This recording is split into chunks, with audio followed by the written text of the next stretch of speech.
Hello?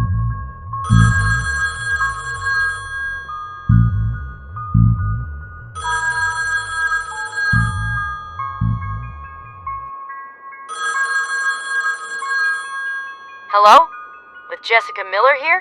Hello, Jessica. It's Mark here. Mark Brown, your colleague. Hi, Mark. I didn't know I was getting a call from you. We normally meet at the office, so what's up? Yes, I know, but I had to ask you something personally. I'm working on a report, and I need your help with it. It could be very interesting. I don't know if you have the time to work on it together, so that's why I'm calling you. Well, for the moment I am writing a report about the many thefts that happen in town. You have certainly heard about it. Is getting too crazy? That thief is still walking around free and has not been caught yet. I have picked up some stories through eyewitnesses. It is not much yet. And the boss wants a story after next week, so why do you need help with? Well, I'm making a report about the mystery that happened in the Gloomstone mine 10 years ago. I think we can come up with something interesting together and go to the site itself. What do you think? Will you join? Why? Do you want to write a report about that? Well, I've heard stories about it, but I don't know if I can work on 2 reports. My boss is already driving me crazy. Come on, Jessica. This could be a great report of the year. The police, you've seen it, won't solve this mystery. If we can dig up or find more stories, we can solve this. You're doing me a huge favor. Okay, Mark, I'll help you. I hope for you that I getting promoted for this. But if our boss makes things difficult, it's your responsibility, not mine. Thank you. I won't let you down on this, and I talk to our boss when things go wrong. You have my word. So how are we going to work on this? Well, tell me what you know about that mine. I have some little information. What I know is that 4 miners were killed by an earthquake and that the last miner, Jack Gloomstone, fled after his conversation with the police.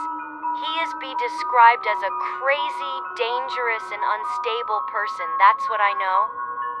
Okay, and by his interview with the police, he talks about this monster thing that probably killed his friends in the mine, correct? Yeah, it's ridiculous. Who would tell something so stupid to the police when your 4 friends are dead because of your own fault for building a mine on unstable ground? That's why he is a crazy person. Well, yes, but I was thinking something else. You hear about that story from those 4 children who went missing? Oh yes, I know about that.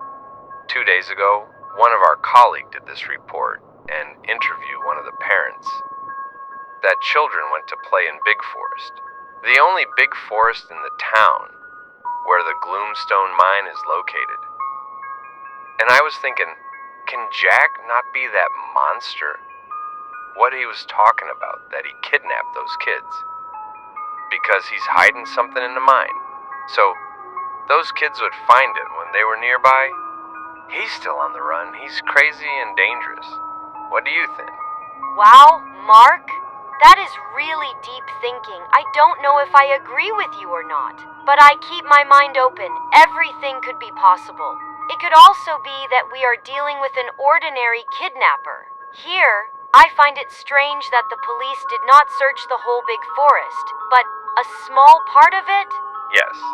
Maybe if we want to be sure, we can also go and look at the place itself.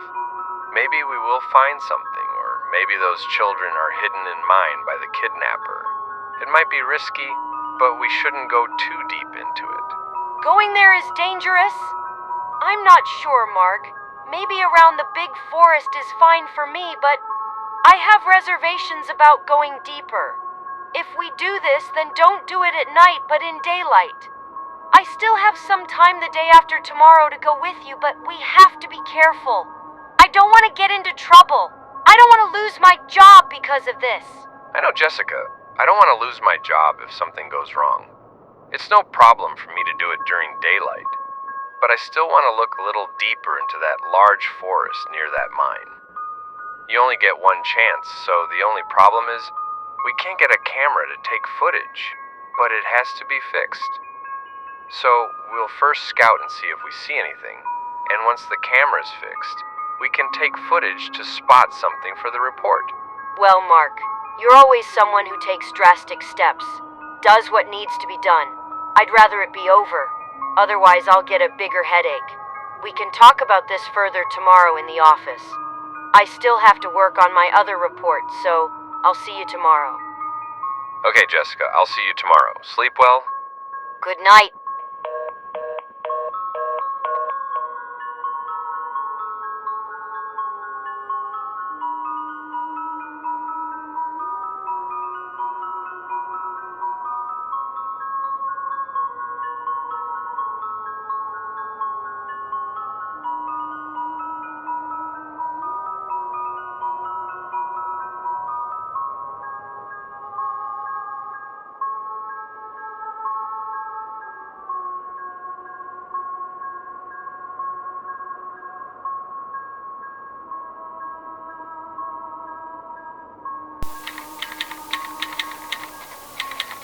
Hey, Jessica. What is it, Mark? I found something interesting here, some old reports about Jack's family.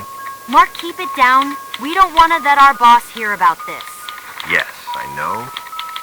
But did you know that Jack's father, Michael Gloomstone, he was a wealthy businessman who invested in many business buildings.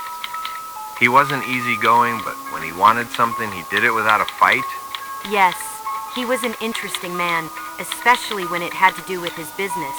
He wasn't much of a speaker, and certainly not in interviews. Not when one of his companies had to be closed because it failed inspection, and we were reporting on his closed company. Mr. Michael wasn't happy about it. When it appeared, he almost wanted to sue us. Interesting. So definitely not an easy person. Well, Jack is just like his father. If he wants to, he'll do it.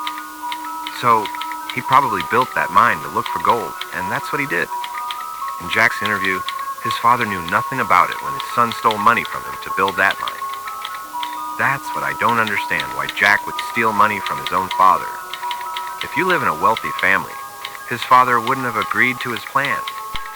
Well, probably, Mark.